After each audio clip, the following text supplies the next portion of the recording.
ರಾಜ್ಯದ ಹಲವು ಜಿಲ್ಲೆಗಳಲ್ಲಿ ಕೇಂದ್ರ ಸರ್ಕಾರದ ವಿರುದ್ಧ ಕಾಂಗ್ರೆಸ್ ಕಾರ್ಯಕರ್ತರು ಪ್ರತಿಭಟನೆ ಭುಗಿಲೆದ್ದಿದೆ. ನ್ಯಾಷನಲ್ ಹೆರಾಲ್ಡ್ ಪ್ರಕರಣದಲ್ಲಿ ರಾಹುಲ್ ಗಾಂಧಿ ಮತ್ತು ಸೋನಿಯಾ ಗಾಂಧಿ ವಿರುದ್ಧದ ಆರೋಪ ಖಂಡಿಸಿ ರಾಜ್ಯಾದ್ಯಂತ ಪ್ರತಿಭಟನಾ ಕಿಚ್ಚು ಹೊತ್ತುಕೊಂಡಿತ್ತು. ಈ ಬಗ್ಗೆ ಒಂದು ಅಪ್ಡೇಟ್ ಇಲ್ಲಿದೆ.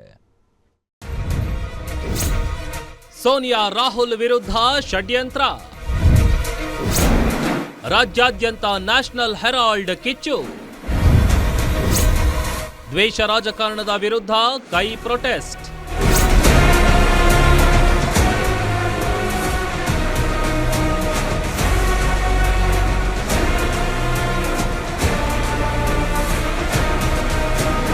ನ್ಯಾಷನಲ್ ಹೆರಾಲ್ಡ್ ಪ್ರಕರಣದಲ್ಲಿ ಎಐಸಿಸಿ ವರಿಷ್ಠರಾದ ಸೋನಿಯಾ ಗಾಂಧಿ ಹಾಗೂ ರಾಹುಲ್ ಗಾಂಧಿ ಅವರನ್ನ ಸಿಲುಕಿಸಲು ಪಿತೂರಿ ನಡೆಸಲಾಗಿದೆ ಅಂತ ಮಂಡ್ಯ ಜಿಲ್ಲಾ ಕಾಂಗ್ರೆಸ್ ಪಕ್ಷ ಪ್ರತಿಭಟನೆ ನಡೆಸಿದೆ.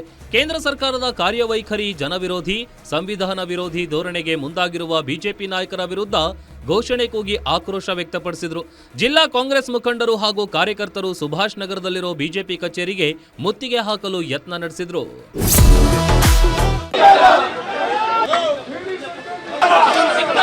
ಇತ್ತ ಚಿಕ್ಕಮಗಳೂರಿನ ಬಿಜೆಪಿ ಕಚೇರಿಗೆ 100ಕ್ಕೂ ಹೆಚ್ಚು ಕಾಂಗ್ರೆಸ್ ಕಾರ್ಯಕರ್ತರು ಮುತ್ತಿಗೆಗೆ ಯತ್ನಿಸಿದ್ರು. ಬಿಜೆಪಿ ವಿರುದ್ಧ ಧಿಕ್ಕಾರ ಕೂಗಿ ಮುತ್ತಿಗೆಗೆ ಯತ್ನಿಸಿದ ಪ್ರತಿಭಟನಾಕಾರರನ್ನ ಖಾಕಿ ವಶಕ್ಕೆ ಪಡೆದ್ರು. ಇನ್ನು ರಾಯಚೂರಿನಲ್ಲೂ ಸೋನಿಯಾ ಗಾಂಧಿ ಮತ್ತು ರಾಹುಲ್ ಗಾಂಧಿ ವಿರುದ್ಧ ಪಿತೂರಿ ಎಂದು ಖಂಡಿಸಿ ಕಾಂಗ್ರೆಸ್ ಕಾರ್ಯಕರ್ತರು ಸಿಡಿದೆದ್ದಿದ್ರು. ರಾಯಚೂರು ನಗರದ ಮಂತ್ರಾಲಯ ರಸ್ತೆಯಿಂದ ಬಿಜೆಪಿ ಜಿಲ್ಲಾ ಕಚೇರಿವರೆಗೂ ಪ್ರತಿಭಟನಾ ರ್ಯಾಲಿ ನಡೆಸಿ ತಮ್ಮ ಆಕ್ರೋಶ ವ್ಯಕ್ತಪಡಿಸಿದ್ರು.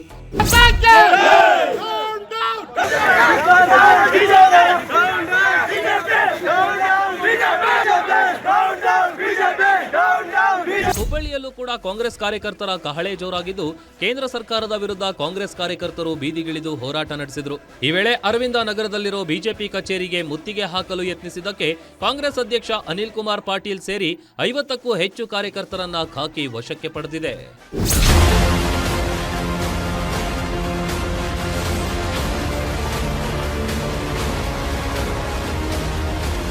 ಕೇಂದ್ರ ಸರ್ಕಾರದ ದ್ವೇಷ ರಾಜಕಾರಣವನ್ನ ಖಂಡಿಸಿ ಶಿವಮೊಗ್ಗದಲ್ಲೂ ಕೂಡ ಕಾಂಗ್ರೆಸ್ ಕಾರ್ಯಕರ್ತರು ಉಗ್ರ ಪ್ರತಿಭಟನೆ ನಡೆಸಿದ್ರು. ಬಿಜೆಪಿ ಕಚೇರಿಗೆ ಮುತ್ತಿಗೆ ಹಾಕಲು ಯತ್ನಿಸಿದ ವೇಳೆ ಬ್ಯಾರಿಕೇಡ್ಗಳನ್ನ ತಳ್ಳಿ ನುಗ್ಗಿದ ಕಾರ್ಯಕರ್ತರು ಮತ್ತು ಪೊಲೀಸರ ನಡುವೆ ತಳ್ಳಾಟ ನೂಕಾಟ ನಡೆದಿದೆ. ಪರಿಸ್ಥಿತಿ ನಿಯಂತ್ರಿಸಲು ಪೊಲೀಸರು ಸುಮಾರು 20ಕ್ಕೂ ಹೆಚ್ಚು ಕಾರ್ಯಕರ್ತರನ್ನ ಬಂಧಿಸಿದ್ದು, ಸ್ಥಳದಲ್ಲಿ ಹೈ ಡ್ರಾಮಾ ಸೃಷ್ಟಿಯಾಗಿತ್ತು. ಇತ್ತ ಕಲಬುರಗಿ, ಬಳ್ಳಾರಿ ಕಾಂಗ್ರೆಸ್ ಪಕ್ಷದ ಜಿಲ್ಲಾ ಘಟಕದ ವತಿಯಿಂದ ಪ್ರತಿಭಟನೆ ನಡೆಸಲಾಗಿದೆ.